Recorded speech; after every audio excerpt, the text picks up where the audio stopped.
Fala pessoal, beleza? Aqui é o Rafael Serafim.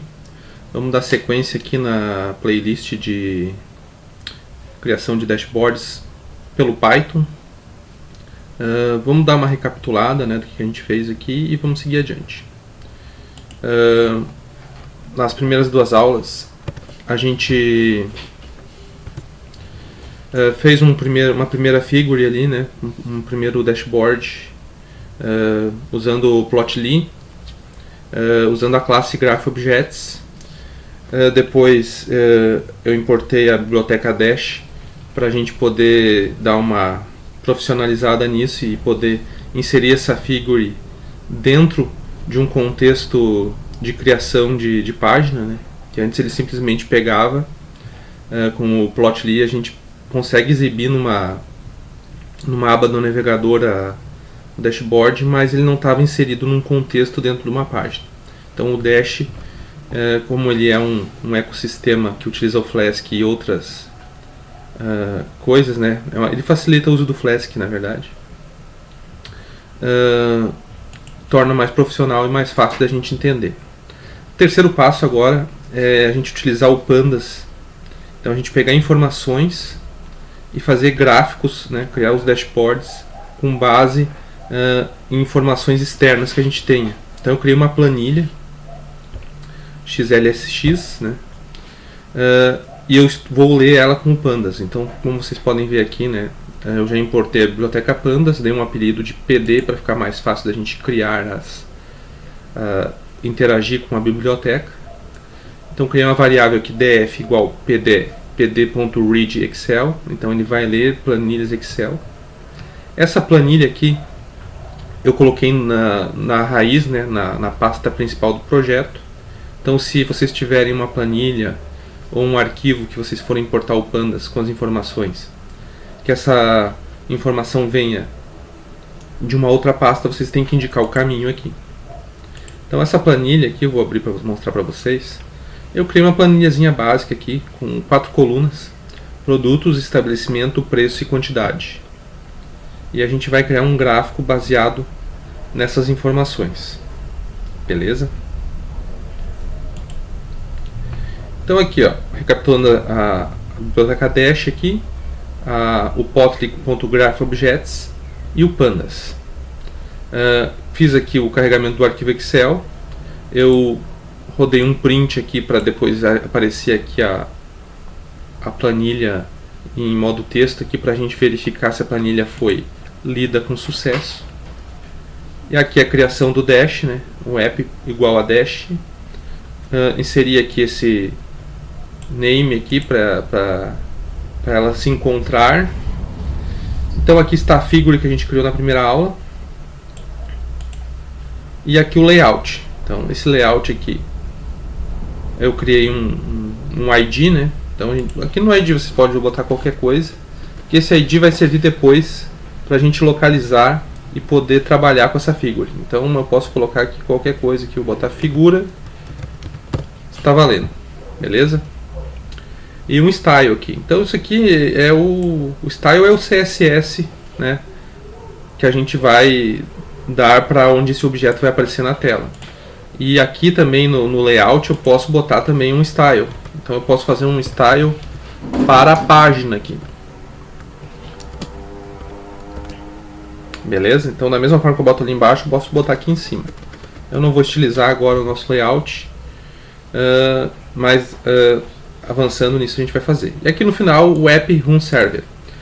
Depois, conforme for aumentando aqui o nosso projeto, eu vou orientar o objeto, esse projeto aqui. Daí eu vou ensinando a vocês. Porque é uma coisa que eu sempre oriento, bato nessa tecla, é que a gente tem que sempre orientar o objeto nos nossos projetos.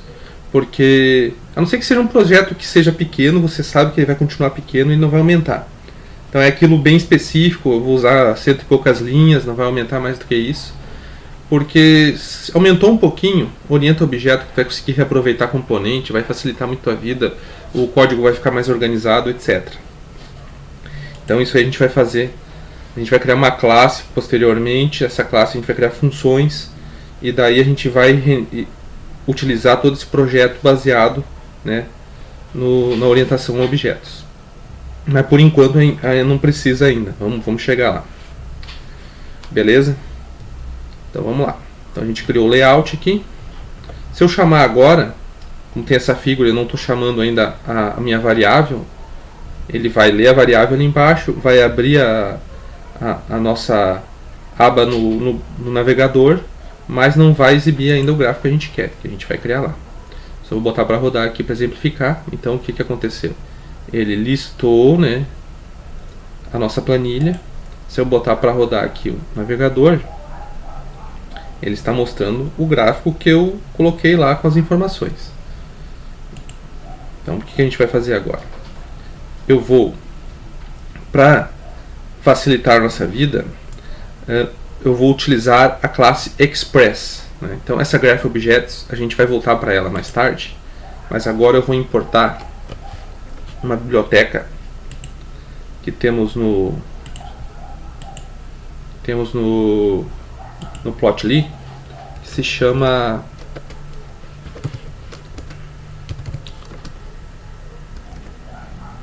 Express. Então vou botar aqui ponto Express ASPX.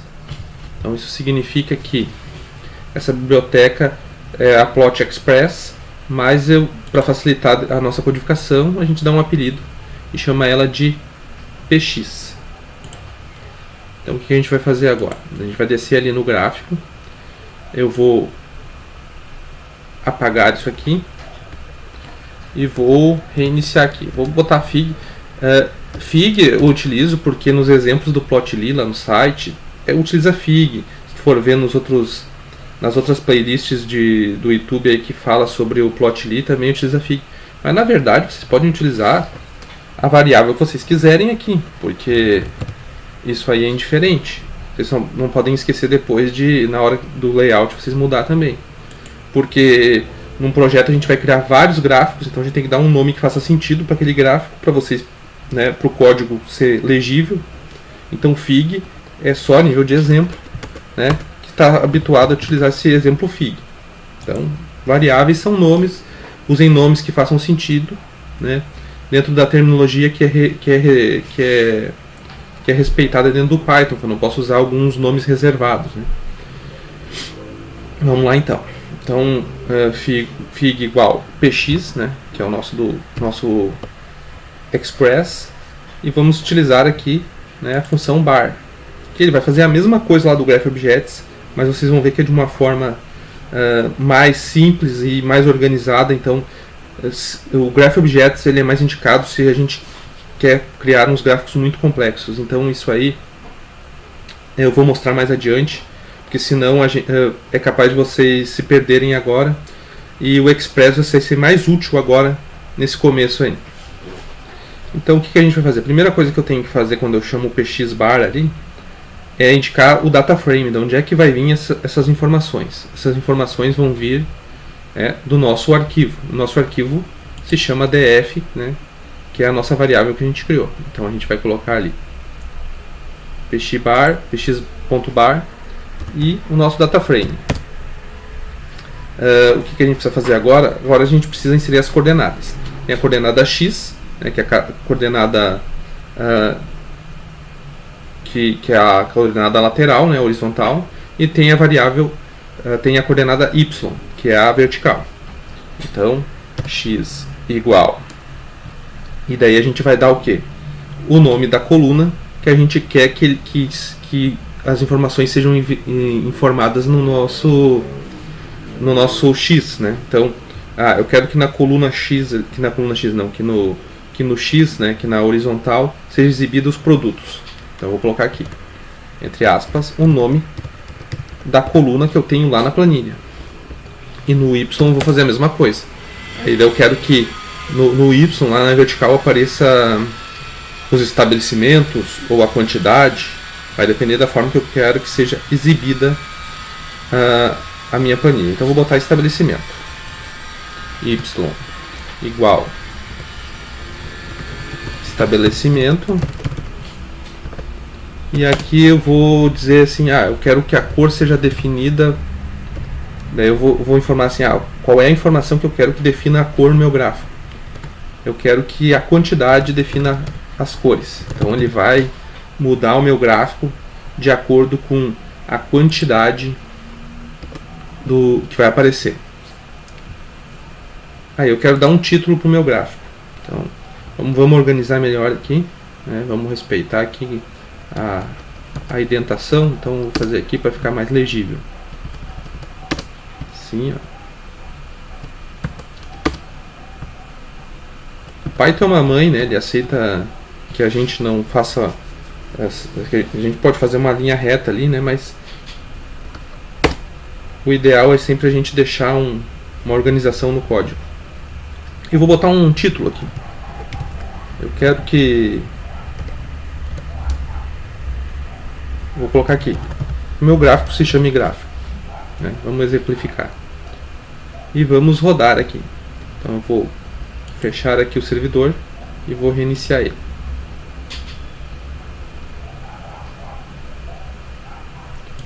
Opa. Vou voltar aqui. Aqui, vamos clicar ali.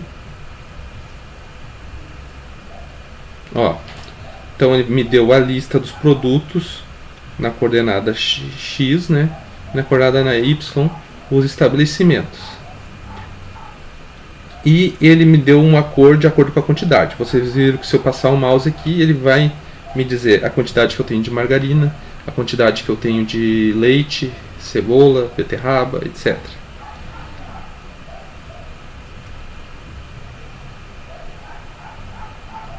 Aqui, ó, estabelecimento tal, estabelecimento tal. Deixa eu virar aqui.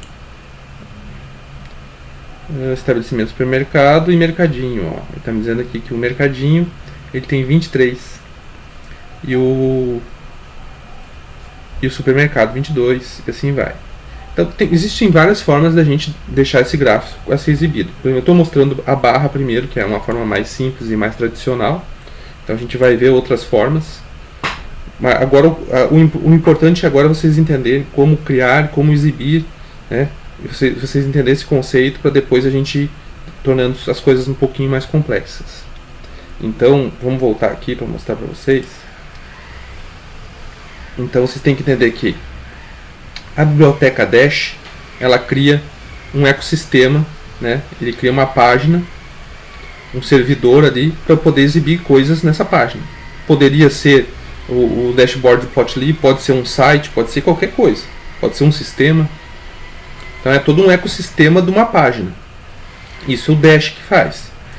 O Plotly, ele simplesmente faz a gente criar, né, representações gráficas de informações que a gente quer. Então pode ser uma tabela também, pode ser uma barra, pode ser um gráfico em pizza, pode ser vários tipos de gráficos diferentes que depois a gente vai aprender. Então esse é um casamento. E o Pandas, ele busca essa informação. Então a gente vai adicionando bibliotecas e adicionando informações. Então a gente está criando todo um ecossistema que a gente pode utilizar para várias coisas. Inclusive vocês podem criar um sisteminha lá de cadastro, um sisteminha de coisa. Daqui a pouco a gente importa um banco de dados, etc. E vai aumentando isso. Beleza? Então eu acho que por essa aula tá bom. Na próxima a gente avança.